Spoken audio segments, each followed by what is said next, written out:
Israel और America ने मिलकर ईरान को बड़ा दचका दिया था। पिछले बुध वाले दिन ईरान का एक अहम कमांडर है जिसका नाम मोहम्मद रजा खुदाई था, उसको उसके घर के सामने कत्ल कर दिया गया। दूसरे नंबर पर इजराइल और अमेरिका ने मिलकर ईरान के पारचीन मिलिट्री कॉम्प्लेक्स के ऊपर पिछले जुमे वाले दिन अटैक किया, जिसके नतीजे में ईरान को नुकसान हुआ, इनका मिलिट्री इंफ्रास्ट्रक्चर तबाह हुआ, इनके जो मिलिट्री इंजीनियर्स थे वो हलाक हो गए। आज ईरान ने उसका बदला लिया है और अमेरिका की बेस के ऊपर 12 मिसाइलों से हमला किया है। नाजरीन अग्रामी, जिस तरीके से ईरान अग्रेसिवली अमेरिका को रिस्पॉन्ड कर रहा है, वैसे वैसे इजराइल और अमेरिका नए नए प्लान के तहत ईरान को भी नुकसान पहुंचाते हुए जा रहे हैं। ईरान ने ये जो बड़ा धमाका अमेरिका की बेस के ऊपर किया है, जिसकी वजह से अमेरिका बुखलाया हुआ है, इस हवाले से मैं आपके सामने कुछ फैक्ट्स रखूंगा, कुछ सबूत रखूंगा, ताकि ये कहानी आपको आसान अल्फाज में समझ आ सके।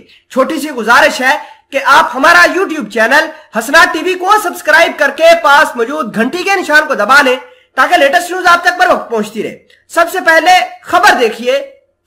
Rocket attack reported on US base in eastern Syria.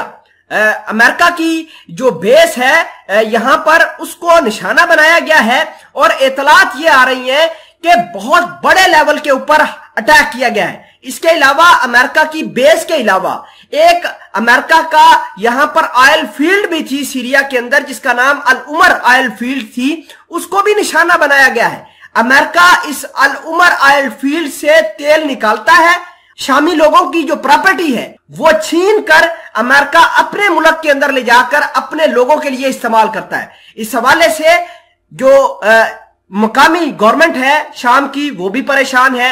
Iran इस हवाले से काफी अग्रेसिव था कि क्यों अमेरिका शाम के रिसोर्सेज को एक्सप्लॉइट कर रहा है। खैर, आपको ये बता दें कि अमेरिका की ये जो बेस है जिसका नाम अल शदादी है, ये काफी अरसे से ऑपरेशनलाइज थी। यहां पर यहूदी भी हैं, यहां पर इजरायली मोसाद के एजेंट भी ईरान के खिलाफ, शाम के खिलाफ, शामी गवर्नमेंट के खिलाफ और सीरिया के अंदर जो रशियन सिक्योरिटी फोर्सेस है उनके खिलाफ भी काम कर रही थी। और आपको ये बता दें कि ये जो अटैक हुआ है, ये अटैक 12 रॉकेट्स की मदद से किया गया है।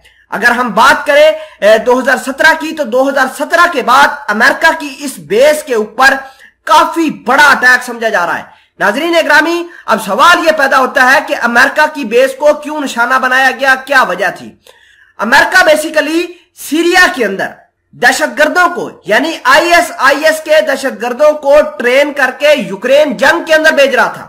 इस हवाले से आप इस खबर का प्रूफ देखिए जिसके अंदर लिखा है कि US training IS terrorist at Syria to send to Ukraine. तो आप समझ सकते हैं कि इसका बड़ा रीजन क्या है, क्यों ईरान के हमायत याफ्ता जंगजुओं ने यहां पर अटैक करवाया। अब चूंकि यूक्रेन का मामला रशिया से कनेक्टेड है, रशिया ईरान सीरिया को सपोर्ट करता है, तो रशिया भी ईरान सीरिया के साथ मिलकर अमेरिका की बेस को हिट करवाने में मुलव्वस है। खैर, ये ईरान, सीरिया, रशिया अपने अपने इंटरेस्ट को प्रोटेक्ट कर रहे हैं, अमेरिका अपने इंटरेस्ट को पूरी दुनिया के अंदर प्रोटेक्ट कर रहा है। नाजरीन ग्रामी, शाम के जो ईस्टर्न साइड है, इस पर न सिर्फ अमेरिका को निशाना बनाया जा रहा है, बल्कि टर्की भी अपने दुश्मन कुर्दों को इन्हीं इलाकों में निशाना बना रहा है। खैर, इस खबर का प्रूफ देखिए जिसके अंदर टर्की के सदर तैयब उर्दगान ने 2 रोज कबल ऐलान किया था मिलिट्री ऑपरेशन का सीरिया के अंदर। Erdogan's word military operation return spotlight to Syrian border towns.